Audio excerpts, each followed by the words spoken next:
नमस्कार। मेरा नाम है डॉक्टर सुनील गुलाब सिंह जादव। मैं नांदेड़ के यशवंत महाविद्यालय से हूँ। मेरा आलेख का विषय है संतों ने दिया विश्व को प्रेम का संदेश। आइए मैं अपना आलेख आरंभ करता हूँ। भारतीय संतों का प्रेम कोई सामान्य प्रेम नहीं है। वह व्यापक अर्थ को लेकर चलता है। वह संसार के सभी जीव जंतु से प्रेम करना सिखाता है। वह जाति धर्म के भेद को त्याग कर समता, बंधुता और मानवता का संदेश देता है। संतों का प्रेम ही है कि वह सारे संसार को वसुदेव कुटुंबकम की दृष्टि से देखते हुए सबके मंगल की कामना करता है।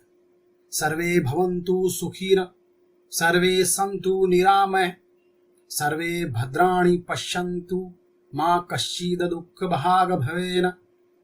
हिंदी साहित्य में भक्तिकाल 14वीं सदी से 16वीं सदी तक के समय को माना जाता है। इस काल में संतों ने विपुल मात्रा में भक्ति साहित्य का निर्माण किया। यही कारण है कि यह युग स्वर्ण युग के नाम से भी जाना जाता है।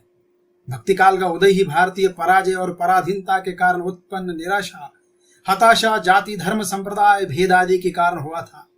ऐसे समय संतों द्वारा जनमानस को दिया गया प्रेम का संदेश उनमें आशा का संचार करने में कामयाब हुआ था, जिसने समाज में जाति धर्म, छूत अछूत, ऊंच नीच, अमीर गरीब के भेदभाव को मिटाकर मानवता के प्रेम का संदेश दिया था। हम इस शोध में भारत के हिंदी संतों द्वारा विश्व को प्रेम का संदेश का अध्ययन करते हैं। एक, संत नामदेव का प्रेम संदेश। माना कि संत नामदेव भक्ति काल के कवि नहीं, किंतु हिंदी भक्ति काव्य का उदय आपकी कविता से ही हुआ था। नामदेव जनमानस में प्रेम का और मानवता का संदेश देते हुए ईश्वर नाम को ही जाति धर्म और जीवन के क्रांति को मानते हैं। वे कहते हैं, हरि नाव हीरा, हरि नाव हीरा, हरि नाव लेत मिटे सब पीरा, हरि नाव जाति, हरि नाव पाति, हरि नाव सकल जीवन में क्रांति। दूसरे कवि संत कवि है संत कबीर का प्रेम संदेश। कबीर ने प्रेम इस शब्द में सारे संसार का सार भरते हुए प्रेम को विश्व के सारे ग्रंथों से महान बताते हुए कहा था, पोती पढ़ पढ़ जगमुआ पंडित भया न कोई, ढाई अक्षर प्रेम को पढ़े सो पंडित हुई। तीसरे संत जायसी का प्रेम संदेश। सूफी संत जायसी ने प्रेम को ही अपनी कविता का महत्वपूर्ण बिंदु बनाया। उस ईश्वर तक पहुंचने का सबसे सरल और श्रेष्ठ मार्ग वे प्रेम को ही मानते हैं। प्रेम का जिसे स्पर्श हो जाता है वो सोने से भी अधिक मूल्यवान बन जाता है। इसे अभिव्यक्त करते हुए वे कहते हैं, कहा मान सर चाह सो पाई, पारस रूप यहाँ लागो आई। चौथे संत है संत सूरदास का प्रेम संदेश। सूरदास का संपूर्ण काव्य ही प्रेम के प्रति समर्पित है। उनके आराध्य का कृष्ण का जीवन प्रेम से भरा हुआ है। वास्तव में श्री कृष्ण ने ही इस सारे संसार को प्रेम का संदेश दिया था। उनकी कविता संत सूरदास ने अपनी कविता में, उनकी अभिव्यक्ति संत सूरदास ने अपनी कविता में की है। कृष्ण से जुड़े कई प्रेम प्रसंग हैं, जिनमें एक प्रसंग राधा और कृष्ण के पहली मुलाकात का है। कृष्ण राधा को अपनी बातों में लाकर उससे मैत्री करते हुए खेल में मग्न हो जाते हैं। बूझत श्याम कोन तू गोरी, कहाँ रहती काकी है बेटी, देखी नहीं कहू ब्रज खोरी।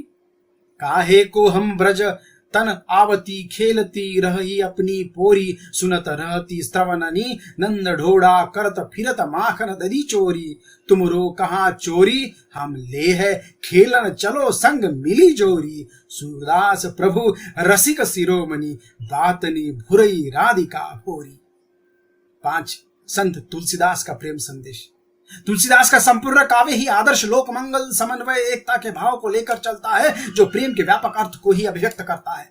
तुलसीदास सारे विश्व को भूलकर अपने प्रिय आराध्य राम के प्रेम में डूब जाते हैं। वे कहते हैं, जो मन लाग्यो राम चरण हस, देह गेह सूत बीत कलंत्र मह, मगन होत बिनु जतन किए जस।